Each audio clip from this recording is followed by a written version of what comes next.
He wakes up every morning with memories that do not belong to him. The first time, he thought it was a dream. He opened his eyes and smelled tar and lemon, felt a brass locket warm under his palm, and heard a child's laughter from another room. For a breath, he believed he had always lived in that house. Then he blinked and saw his small rented apartment. The memories did not match his life. His name was Samir. He worked nights at the archives and cataloged old maps. He had no children and no brass locket. Still, each morning 4 mornings came to him like visitors that refused to leave. They arrived in fragments, a face and a photograph, the exact way rain smelled on hot tar, the memory of sewing a torn sleeve. Once he woke humming a lullaby in a language he had never learned. Sometimes the images were tender. Other times they were sharp, a slammed door, an empty cradle, a car driving away at night. He began to fear sleep. Samir kept a notebook. He wrote every detail before days swallowed it. He drew faces and labeled them with names he did not know: Elise, Jonah, Marta. The pages filled with other people's mornings. The habit became his anchor. A pattern emerged. Many memories carried the same small details: a cliff, a broken gazebo, a lighthouse with one lamp out. One name kept surfacing: Dern's Hollow. He looked for it in old newspapers and map collections. The town was small and tucked on a stretch of coast where fishermen mended nets and gulls argued over the shoreline. He drove there. The town felt aware of him, as if it had been expecting someone. Houses leaned into lanes. People stared but did not intrude. He walked to the cliff. An empty house sat on the headland with paint peeled like old scabs. A child's swing hung still. He read from his notebook out loud. The words fell like a summons. A woman named Mara, who ran the corner shop, came with tea and a sad look that matched the sky. "You carry us," she said. Mara told him that after a winter storm the town had lost more than sand. People began waking with mornings that were not theirs. They called it the tide of memory. Some thought the cliff kept its history. Others thought grief leaked into strangers. Samir showed Mara his sketches.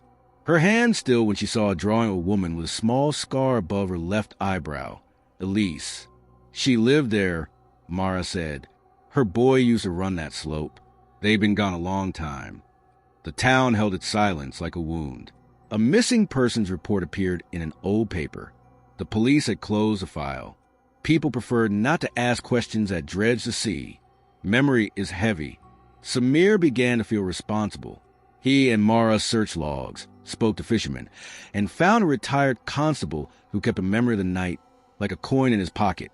Small details lined up with Samir's entries. A lamp broken on a lane. A van that left in a hurry. The lullaby hummed by someone who never learned its words. The sea answered. A small chest washed into a cove. Inside were a child's toy and a brass locket with initials worn by salt. A photograph showed a woman and child smiling at the camera. The town grieved with silence like a hell breath. There were names to speak now. The police reopened the case. They found a pattern of fear and secrecy. Answers came like slow rain. They did not bring the missing back, but they put truth into the light. Samir's mornings did not stop. They changed. Where before they felt like theft, they became a duty. He read the names each morning and left his notebook open on the table. Neighbors came to read and to remember for a few minutes with him. The town began to stitch itself back together with attention. Sometimes the memories were small mercies. He woke knowing how to tie a child's shoe and found a lost midnight market to return. Sometimes the memories required courage, like the memory of someone at the cliff and the terror of a night gone wrong. Those images pushed him to ask questions. Months later, Samir woke with an image so clear it felt like his own. He saw a woman at his doorway and felt her loneliness in his chest. He walked across the lane to Mara's shop and handed her the notebook. She read by lamplight and closed it. "You kept them," she said. "They are not yours to own, but you held them like a lantern." Samir had become a keeper. He had learned to carry what the cliff could not hold. Memory had stolen his quiet nights and given him roads into people he would not otherwise have known. On mornings, the sea gifted him a new life. He no longer flinched. He wrote it down and read the names aloud.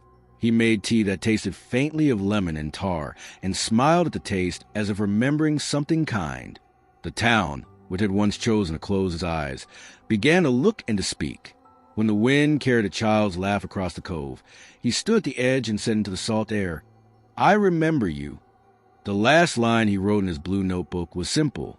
We keep each other, even when we wake in someone else's skin. He felt both weight and warmth in the job he had not chosen. Some mornings were heavy as stones.